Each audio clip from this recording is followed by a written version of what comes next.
નમસ્કાર વિદ્યાર્થી મિત્રો, વંદે ક્લાસીસ યુટ્યુબ ચેનલમાં આપનું હાર્દિક સ્વાગત છે। આજના વિડીયોમાં આપણે ધોરણ 6 ની ગુજરાતી વિષયની જે નવી બુક આવેલી છે એટલે કે પલાશ પાઠ્યપુસ્તક જે આવેલું છે તમારે 2024 ની અંદર, તેના આજે આપણે કાવ્ય નંબર 1 જેનું નામ છે પર્વત તારા, તેનું આજે આપણે સંપૂર્ણ શોધન કરવાના છે। માટે ખાસ તમને વિડીયો પસંદ આવે તો અવશ્ય વિડીયો જરૂરથી લાઈક કરજો અને શેર જરૂરથી કરજો, જેથી બાકીના વિદ્યાર્થીઓ વિડીયોને જોઈ શકે। આ ઉપરાંત તમે આપણા વોટ્સએપ ગ્રુપમાં જોડાયા ન હોય તો ખાસ તમે આપણું વોટ્સએપ ગ્રુપ જોઈન કરી લેજો, તમને તે જે લિંક છે નીચેથી મળી રહેશે। તો ચાલો આપણે આ વિડીયોની શરૂઆત કરીએ। ધોરણ 6 વિષય ગુજરાતી નવા પાઠ્યપુસ્તક મુજબ એટલે કે પલાશના કાવ્ય નંબર 1 નું સ્વાધ્યાયનું સંપૂર્ણ સોલ્યુશન। પ્રશ્ન નંબર 1 આપેલું છે વાતચીત। પેલું તેમાં આપેલું છે આપણે કેમ પ્રાર્થના કરીએ છીએ? તો જવાબમાં આવશે આપણે સુખ, સમૃદ્ધિ અને સ્વાસ્થ્યની ઈચ્છા પૂર્તિ માટે અને મનની શાંતિ માટે ઈશ્વરને પ્રાર્થના કરીએ છીએ। બીજો સવાલ, તમને ક્યાં ક્યાં કુદરતી સ્થળે જવું ગમે છે? કેમ? જવાબમાં આવશે મને નદી કે દરિયા કિનારે અથવા જંગલ જેવા કુદરતી સ્થળોએ જવાનું ગમે છે, કારણ કે આવા સ્થળોએ હરવા ફરવાની મન પ્રફુલ્લિત થઈ જાય છે અને મનને શાંતિ મળે છે। જીવનના મહત્વના નિર્ણયો આવી જગ્યાએ જઈને વિચારીને સરળતાથી લઈ શકાય છે। ત્યાર પછી આપેલું છે અહીંયા મેઘધનુષ્ય વિશે તમે શું જાણો છો?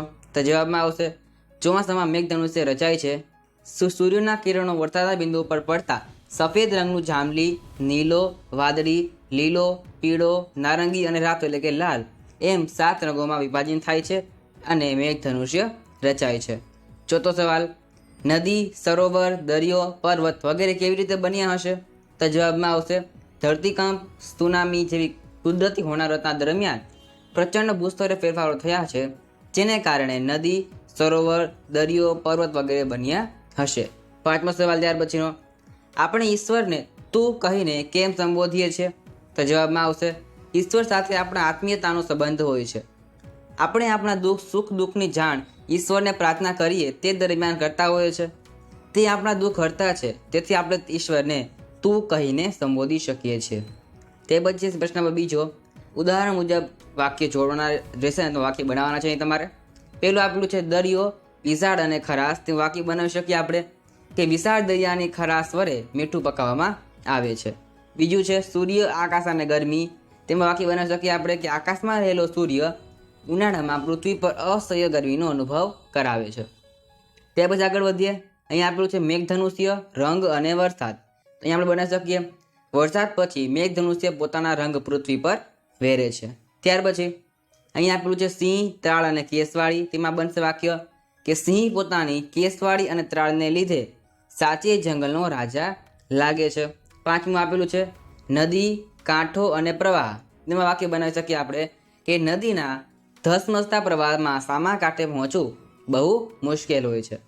ત્યાર પછી પ્રશ્ન ત્રીજો આપેલો છે ઉદાહરણ મુજબ શબ્દની જોડી બનાવવાની રહેશે તમારે। અહીંયા પેલું છે ચશ્મા, તેમાં જોડી બનશે આંખ। બીજું છે કાગળ, તેમાં કલમ। ત્યાર પછી પતંગ, તેમાં આવશે દોર। હોળી, તેમાં આવશે પાણી। અને કપડાં, તેમાં આવશે તન અથવા તો શરીર। તે પછી આગળ વધીએ, ચોથો સવાલ આપેલો છે પ્રશ્નના ઉત્તર તેમાં લખવાના છે। પહેલો સવાલ તેની અંદર આપેલો છે કવિ પ્રકૃતિમાં કોના દર્શન કરે છે? તો કવિ પ્રકૃતિમાં ભગવાનના દર્શન કરે। કોના દર્શન કરે છે? કે ભગવાનના દર્શન કરે છે। બીજો સવાલ, કવિ કોને ભગવાનની આંખ ગણે છે? તો સરોવરને કવિ ભગવાનની આંખ ગણે છે। ત્યાર પછી વિશાળ દિલ હોવું એટલે શું? તો એટલે ઉદાર અને મોટું મન હોવું। ચોથો સવાલ, મેઘધનુષ્ય અને મોરપીંછમાં શી સમાનતા હોય છે?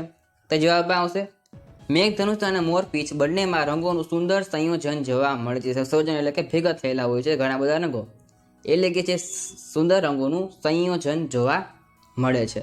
પાંચમો સવાલ, સૂર્ય અને ચંદ્ર એકબીજા સાથે સંતા કુકડી રમતા હોય એવું કેમ લાગે છે? તો જવાબમાં આવશે પૃથ્વી સૂર્યની આસપાસ પરિભ્રમણ કરે છે અને ચંદ્ર પૃથ્વીની આસપાસ પરિભ્રમણ કરે છે, અને જ્યારે સૂર્ય ઉગે ત્યારે ચંદ્ર છુપાઈ જાય છે અને જ્યારે ચંદ્ર ઉગે ત્યારે સૂર્ય છુપાઈ જાય છે। તેથી એવું લાગે છે કે સૂર્ય અને ચંદ્ર એકબીજા સાથે સંતા કુકડી રમતા લાગે છે। ત્યાર પછી પાંચમો સવાલ આપેલો છે, અહીં તમને આપેલું છે કે કાવ્ય પંક્તિ તમે સમજાવવાની રહેશે। તમારે તમને પંક્તિ આપેલું છે તું તરણાનો તારણહાર, ઝરણાનો તું નાદ, ફૂલ ફૂલની રંગ સુગંધે તારી છે સોગાદ। ત્યાં જવાબમાં આવશે કે આ પંક્તિઓમાં કવિ ઈશ્વરનો મહિમા ગાય છે। કવિ કહે છે કે હે ઈશ્વર, તું જ તરણાનો તારણહાર છો। અહીં કવિ નિર્બળ અને દીન લોકોને તારણા સાથે સરખાવી અને કહે છે કે તું જ એ લોકોનું તારણહાર છો। અને એ લોકોના દુઃખોનો દૂર કરનાર તું છો. આગળ કવિ કહે છે કે ખડખડ વહેતા ઝરણામાં પણ તારો જ નાદ છે, અને પ્રકૃતિમાં રહેલા ફૂલના રંગ અને સુગંધ એ તારી અને અમને સોગાદ એટલે કે ભેટ એટલે કે ઇનામ છે, તો ભેટ છે. તમે છે ગમે તે લખી શકો છો. આગળ વધુ ત્યાર પછી સવાલ નંબર 6 આપેલું છે. આપેલ શબ્દોને લાગુ પડતા શબ્દ ઉદાહરણ મુજબ લખવાના રહેશે તમારે અહીંયા. આપેલું છે અહીંયા દરિયો, તેમાં શું લાગુ પડતો કે પાણી, હોડી, મીઠા એટલે કે મીઠું અને મોજા, માછલી, દીવાદાંડી અને શંખ. આટલી વસ્તુ છે એ લાગુ પડે પણ દરિયા સાથે લાગુ પડે છે. ત્યાર પછી આગળ વધીએ. બીજું છે વૃક્ષ, તેમાં આવશે લાકડું, પડ, ફૂલ, મૂળ, પાન, પુષ્પ અને છાંયડો. ત્રીજું પર્વત આપેલું, તેમાં આવશે ઊંચાઈ, પથ્થર, વનસ્પતિ અને ઝરણા. ચોથું છે આકાશ, તેમાં આવશે વાદળ, તારા, સૂર્ય, ચંદ્ર, ઉપગ્રહો અને વરસાદ. પાંચમું નદી, તેમાં આવશે પાણી, કિનારો, હોડી, મગર, માછલી, પૂર વગેરે. આટલા જે શબ્દો છે તમારે નદી સાથે સંકળાયેલા છે. ત્યાર પછી છે 7મા નંબરનો સવાલ. તો શું થાય એ તમે વિચારીને લખવાનું રહેશે. પેલું તમને પરિસ્થિતિ આપેલી છે કે જો નદી આપણને પાણી આપવાની ના કહી દે તો શું થાય. તો જવાબમાં લખીએ કે જો નદી પાણી આપવાની ના કહી દે તો એ નદીના પાણી પર નભતા લોકો, પશુ પક્ષીઓ અને અન્ય જીવો નાશ પામે છે. બીજો સવાલ આપેલો છે જો વૃક્ષો જ ન હોય તો શું થાય. તો જવાબમાં આવશે વૃક્ષો જ ન હોય તો વૃક્ષો વાતાવરણના કાર્બન ડાયોક્સાઇડ એટલે કે CO2નું પ્રમાણ શોષણ કરે છે અને ઓક્સિજન છોડે છે, તે અટકી જાય અને વરસાદ પણ ન આવે અને સમગ્ર સૃષ્ટિનો નાશ થઈ જાય. તે પછી ત્રીજું, જો સૂર્ય સાવ ઠંડો થઈ જાય તો તમને જવાબ છે સ્ક્રીન પર જોઈ શકો છો. ત્યાર પછી આગળ વધીએ. ચોથો સવાલ આપેલો છે જો બધા જીવજંતુ આપણી પૃથ્વી પરથી ગાયબ થઈ જાય તો શું થાય. તેનો પણ જવાબ અહીં જોઈ શકો છો. તે પછી 8મો સવાલ આપેલો છે, ખાલી જગ્યા પણ પૂરવાની રહેશે અહીં તમારે. 7મો સવાલ આપેલો છે એટલે કે પહેલો સવાલ આપેલો છે અહીંયા રી ખાલી જગ્યા સ, તો જવાબમાં આવશે અહીંયા રી સે સ એટલે જવાબ શું આવશે અહીંયા સે. તે પછી વી ખાલી જગ્યા સ, તો જવાબમાં આવશે વી સે સ એટલે આન્સર તમારો આવશે સે. તે પછી આપેલું છે નુક અને ખાલી જગ્યા ન, તે પછી જવાબમાં શું આવશે અહીંયા નુકસાન એટલે જવાબમાં આવશે સા. ત્યાર પછી સમ ખાલી જગ્યા, જવાબમાં આવશે અહીંયા સિયા એટલે કે સમસ્યા. ત્યાર પછી છે ખાલી જગ્યા વર્ણ, તો જવાબમાં આવશે સી એટલે કે સીવણ.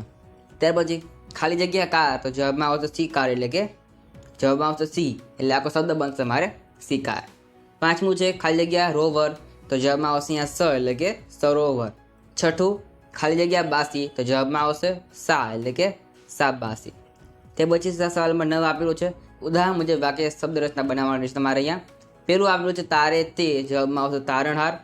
સર્જન કરે તે સર્જનહાર. પાળે તે પાલનહાર. રક્ષણ કરે તે રક્ષણહાર. દેખણહાર તે દેખે તે. અને ખેડણહાર તો જે ખેડે તે ખેડણહાર કહેવાય. તે પછી સવાલ નંબર 10 આપેલું છે નજીકનો અર્થ શોધી રાઈટ નિશાની તમે છે કરવાની રહેશે.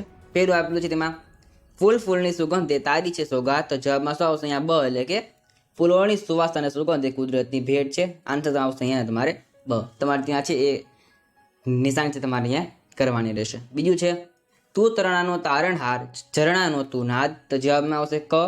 તણખલા અને તારણહાર અને ઝરણાના અવાજમાં ઈશ્વર તું જ છે.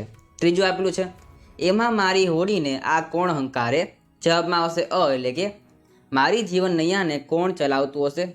આન્સર તમારે આવશે અ. ત્યાર પછી 11મો સવાલ આપેલો છે અહીંયા ખોટા વિકલ્પ છે કે સાચું વાક્ય બનાવો. પેલું છે લોકો અલગ અલગ કામ કરીને આજીવિકા મેળવે વસવાટ તો કરે, તો જવાબ શું આવશે અહીંયા મેળવે છે. ત્યાર પછી ગુજરાતના દિવસે દિવસે ઉદ્યોગનો વિકાસ પામ્યો અથવા થયો અથવા ફેલાયો, તો જવાબમાં શું આવશે થયો. વિકાસ થયો હોય કહેવાય, પામ્યો નથી અને ફેલાયો પણ નથી, વિકાસ થયો કહેવાય. તે પછી આગળ વધીએ. ભગવાને સૃષ્ટિનું સર્જન કર્યું, થયું અથવા તો પામ્યું, તો જવાબમાં શું આવશે ભગવાને સૃષ્ટિનું સર્જન કર્યું કહેવાય, થયું ન કહેવાય, પામ્યું પણ ન આવે, જવાબમાં આવશે અહીંયા કર્યું. ચોથું છે પરીક્ષા નજીક આવતા તેણે તૈયારી આરંભી, પૂરી કરી અથવા શરૂઆત કરી, તો જવાબમાં શું આવશે આરંભી. તો આપણે આ દડીમાં છે ધોરણ 6ના જે નવી બુક આવેલી છે ગુજરાતી વિષયની પલાશ પાઠ્યપુસ્તક, તેના આજે આપણે કાર્ય નંબર 1નું સોલ્યુશન કર્યું છે.